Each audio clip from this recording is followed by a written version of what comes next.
Bonjour à toutes et bienvenue dans l'émission 100% Paris Turf. On va analyser avec Florent Béas la réunion du dimanche 30 mars sur l'hippodrome d'Auteuil.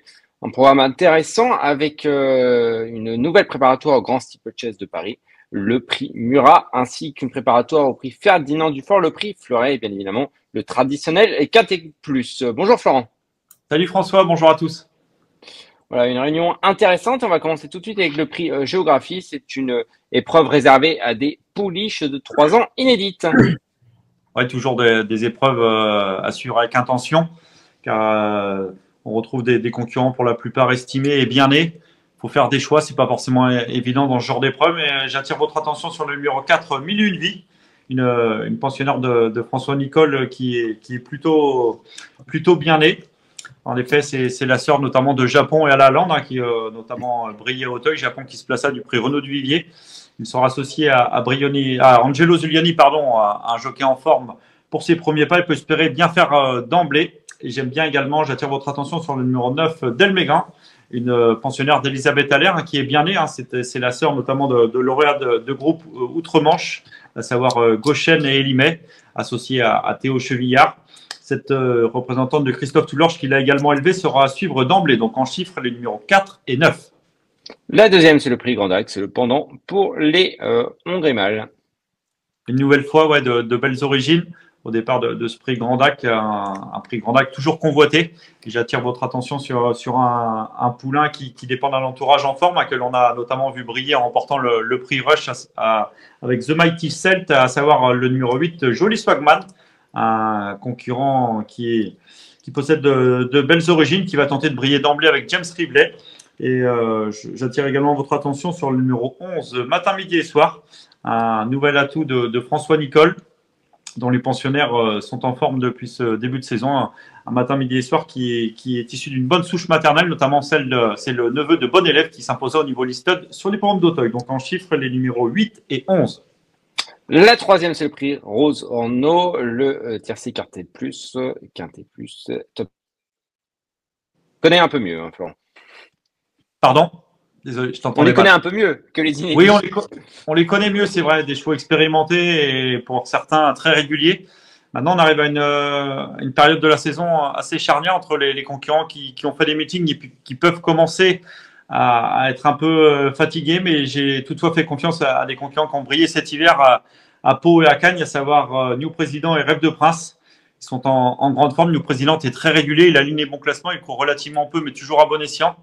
Il s'est très bien comporté dans le prix Prédicateur pour son retour à Auteuil. Il mériterait de remporter à son deuxième quintet, même si le raffermissement du terrain ne va pas forcément l'avantager. Avant le coup, il semble incontournable et je fais également confiance donc à Rêve de Prince, un concurrent qui n'a plus à faire ses preuves sur le haie d'Auteuil. Il est très expérimenté, un concurrent qui apprécie galoper aux avant-postes et qui est très courageux. Malgré sa pénalité, il va tenter une nouvelle fois de bien faire. Donc en chiffres, les numéros 4 et 6. La quatrième, c'est le prix Fleuret. C'est le premier groupe de cette journée sur le steeple pour les 4 ans.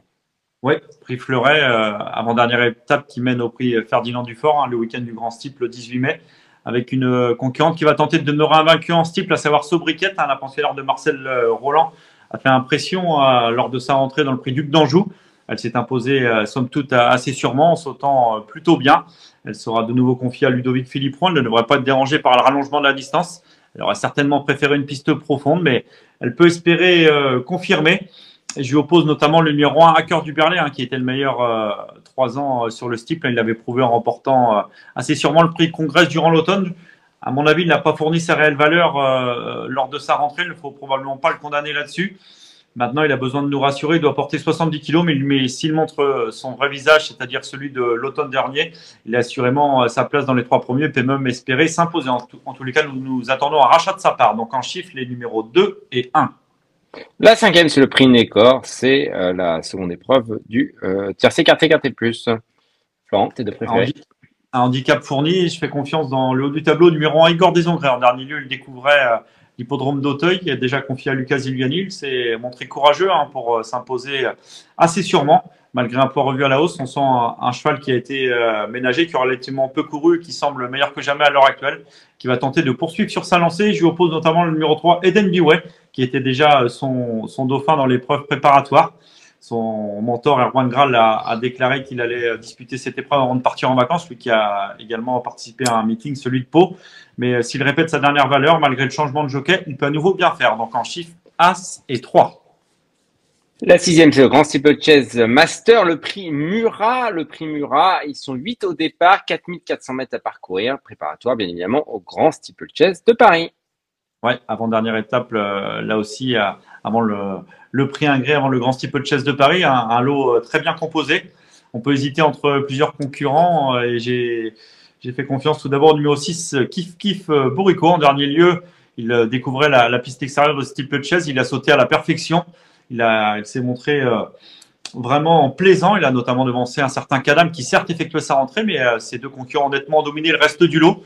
On ne connaît pas forcément ses limites actuelles. Lui aussi a participé à un meeting de Pau, mais il ne semble pas s'en ressentir. Et s'il confirme sa dernière victoire, il faudra probablement être fort pour espérer le devancer.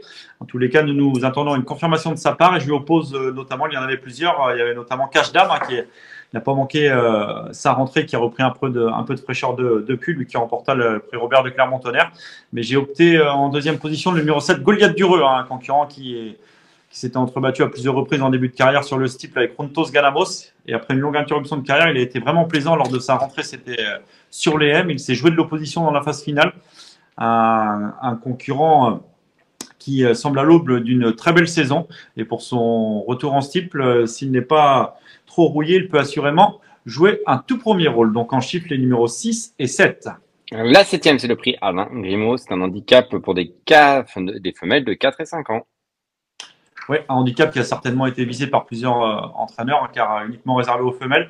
Et je fais confiance une nouvelle fois au haut du tableau. Numéro 2, Majestica, une concurrente qui a relativement peu couru, mais qui a montré des moyens. Lors de sa dernière sortie paloise, elle était seulement devancée de haute lutte par un certain Arcachon, qui a aligné les succès cet hiver à Pau. Cette Majestica a dû être préparée avec soin par Gabriel Linders pour son handicap. Elle a d'ailleurs été supplémentée par son entourage pour participer à cette épreuve. On fait confiance, on fait appel à Félix de Gilles pour la montée. Malgré sa lourde charge, elle s'annonce très compétitive. Et je fais également confiance au numéro 1, Kikounet, qui avait brillé lors du meeting de Pau. Et en dernier lieu, dans un handicap disputé sur les pompes de Compiègne, elle a prouvé sa compétitivité en valeur 59,5 pour son retour à Auteuil. Elle s'annonce une nouvelle fois, elle fera logiquement partie des concurrentes les plus en vue. Donc en chiffres, les numéros 2 et 1. Et c'est la huitième et dernière, c'est le prix Rose Laurel. C'est la troisième épreuve. Voilà, on descend de catégorie un peu. Ouais, handicap assez ouvert et fourni. On peut hésiter entre différents concurrents. C'est une affaire d'impression. J'attire votre attention pour ma part sur le numéro 10, Backtrack, qui s'entend bien avec Sucy Gastou. Il avait remporté son handicap en terrain lourd lors de son avant-dernière sortie. Depuis, malgré sa pénalité, il a bien couru en prenant une méritoire quatrième place. La longue distance de 3900 mètres va l'avantager et peut une nouvelle fois jouer un beau rôle, mais il n'est pas déclassé, loin de là. Ils sont nombreux à pouvoir viser la victoire. On peut également penser au numéro 3, Just Royal Gel, qui aligne les bons classements, qui a prouvé sa forme sur le steeple de Fontainebleau. Il ne devrait pas être dérangé par le changement de discipline. Il possède également quelques références en haie. Sa forme aidant, il bénéficie de la décharge d'Arthur Duvacher et va tenter une nouvelle fois de bien faire. Donc en chiffre, les numéros 10 et 3.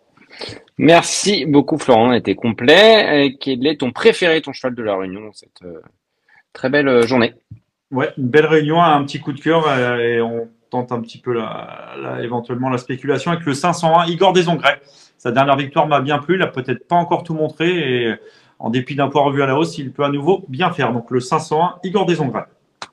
Merci beaucoup Florent, merci à Manon en régie, puis on se retrouve la semaine prochaine pour un nouveau numéro de 100% Pariteur. Bonjour à tous.